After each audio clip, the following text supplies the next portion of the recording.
안녕하세요. 독거 변호사 이 변호사입니다. 오늘이 5월 마지막 주 토요일이에요.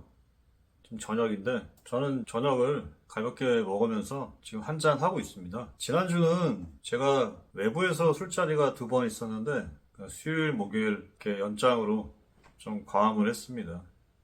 수요일에도 친구를 만났고 목요일에도 친구를 만났어요. 수요일 같은 경우에는 소고기를 먹었고 목요일도 소고기를 먹었어요. 근데 제가 계산을 하지는 않았습니다. 물론 이제 제가 2차에서는 계산을 했죠. 수요일 같은 경우에는 오랜만에 만난 친구였고, 목요일 같은 경우에는 오랫동안 봤던 친구들인데, 그렇습니다. 저는 독거 변호사인데, 이 독거 변호사라는 게 이제 혼자 사는 변호사잖아요. 근데 저는 그 혼자 사는 변호사지만 일도 혼자 합니다. 쉽게 얘기하면은 독고다이 변호사죠. 그 독고다이라는 말이 일본 말이라는 거는 많이 아실 거예요. 그게 특공대라는 뜻이잖아요. 근데 이제 그게 어쩌다가 우리나라에서는 이제 혼자 일을 하는 사람들을 지칭하는 말로 이렇게 됐는데, 저 같은 경우에는 저의 그 서면에 맨 마지막에 소장이든 답변서든 준비 서면이든 맨 마지막에 날짜랑 이름을 적고 그렇단 말입니다. 근데 도장까지 찍는 경우도 있는데 찍을 필요가 없는데 이제 찍는 이유가 있긴 있어요. 저는 찍을 때도 있고 안 찍을 때도 있습니다. 맨 마지막에 이제 서면 쓰고 맨 마지막에 날짜랑 이름 옆에 도장을 저는 안 찍는 경우가 대부분인데, 근데 저는 그 맨 마지막에 이름에 소송 대리인이죠. 소송 대리인 이름에 변호사 저 외에 다른 사람과 함께 올라간 기억이 거의 없어요.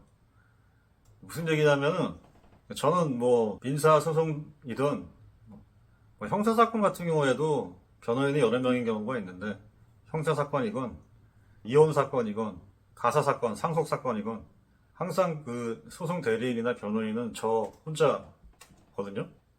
근데 이제 형사 사건 같은 경우에는 형사 피의자 변호인이건 피고인 변호인이건 좀 느낌은 별로 없어요. 왜냐면 상대를 하는 게 수사기관이고 궁극적으로는 검사니까. 그러나 민사소송이나 이제 가사소송 같은 경우에는 이 소송 대리인이 저는 한 명이잖아요. 저는 한 명인데 이 상대방 당사자 소송 대리인은 많으면은 7, 8명까지도 있습니다. 지금도 있어요. 그래가지고 이제 그 일반 국민들이 많이 오해를 하잖아요. 오해를 하는 거예요. 그게 무슨 얘기냐면은 당장에 저도 최근에 그런 얘기를 들었는데 상대방은 변호사가 되게 많다.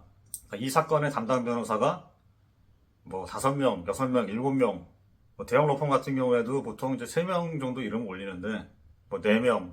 그러니까 이제 당사자는 좀 불안할 수 있잖아요. 왜 상대방은 변호사들이 저렇게 많이 달려드는데 본인은 변호사가 저 한 명이니까 아무래도 이제 사람도 혼자 하는 것보다는 이렇게 협심해가지고 하는 게 더 시너지가 날 수도 있고, 그러니까 당연히 그런 우려를 많이 하시는데, 제가 이제 결론부터 말하면은 그 담당 변호사라고 이름이 올라간 변호사들이 그 사건을 다 하는 게 아니에요. 이게 이제 대형 로펌 같은 경우에는 보통 파트너가 한 명 있으면은 밑에 어소 변호사가, 그러니까 고용 변호사가 적으면 2명, 많으면 3명, 많으면 3명이니까 대형 로펌 같은 경우에도 3명, 그러니까 많으면 4명 정도가 담당 변호사로 이름을 올리는데 7, 8명 이렇게 올라가는 경우는 주로 좀 약간 그 규모가 작은 법무법인 같은 경우에 그런 경우가 많이 있습니다.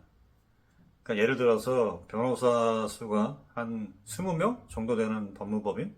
대략? 그런 법무법인은 그 대표 변호사, 그러니까 구성원 변호사가 한 2, 3명 되겠죠. 다 고용 변호사인데 일단 이름은 다 올리는 거예요. 그러니까 제가 지금 하는 사건 중에도 담당 변호사가 지금 7명인가 8명 있는 사건이 있는데, 그 담당 변호사가 전체가 다 그 사건을 다 하는 게 아니라, 그렇게 할 수도 없고, 그렇게 할 필요도 없습니다.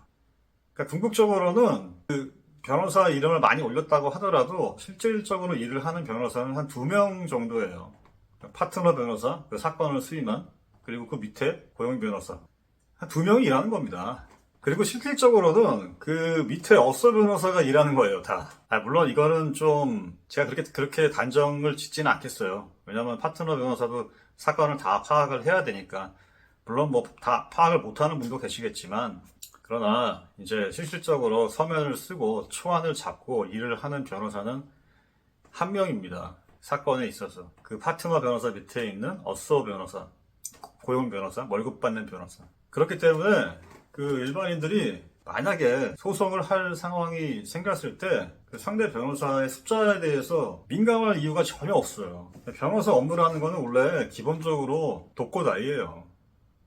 변호사가 물론 서로 간에 미팅도 하고 회의도 하고 뭐 의뢰인하고 같이 뭐 미팅을 할 수도 있고 그렇지만 기본적으로 변호사는 변호사들 간에는 그렇게 뭐 협업이 필요할 수도 있는데 일반적으로는 그런 업종이 아닙니다. 변호사라는 직업 자체가 좀 고독한 직업이고 혼자 사무실 방 안에 틀어박혀가지고 서면 쓰고 연구하는 거예요. 결론은 만약에 소송을 하게 된 상황이 됐을 때 그 상대방 당사자 담당 변호사 숫자가 많은 거에 대해서 전혀 쫄 필요가 없습니다. 오히려 제가 보기에는 저같이 고용 변호사가 없는 그냥 저 혼자 하는 독고다이 변호사가 좋을 수도 있어요. 왜냐하면 저는 제가 서면을 다 쓰고 제가 다 상대를 해드리거든요. 근데 일단 고용 변호사가 한 두세 명 정도 되는 파트너 변호사 같은 경우에는 그러니까 대형 로펌도 마찬가지예요. 그냥 규모가 크고 변호사 숫자가 많을 뿐이지 그 어떤 사건이 들어오면 그 사건을 담당하는 사람은 파트너 변호사 한 명, 밑에 고용 변호사 한 두 명 정도 해요. 다를 게 없습니다. 근데 보통 이제 대형 로펌이건 뭐 중형 로펌이건 간에 그 파트너 변호사들 같은 경우에는 직접적으로 서면을 쓰지 않거든요. 물론 사건 체크를 하니까 당연히 알고 있겠지만 저처럼 제가 직접 모든 걸 다 하는 거하고는 좀 다르겠죠. 그래서 오히려 어떤 면에서는 그 저 같은 개인 변호사가 더 나을 수가 있습니다. 그렇습니다. 제 유튜브 명칭이 독고 변호사잖아요. 또 한편으로는 독고다이 변호사입니다. 사는 것도 혼자 살고 일도 혼자 합니다. 물론 제가 일을 혼자 하지만 상의를 할 수 있는 동료 변호사들 있어요. 그렇습니다. 결론은 만약에 소송을 할 상황이 생겼을 때 담당 변호사 수가 많다, 적다 이거는 별로 중요한 문제가 아닙니다.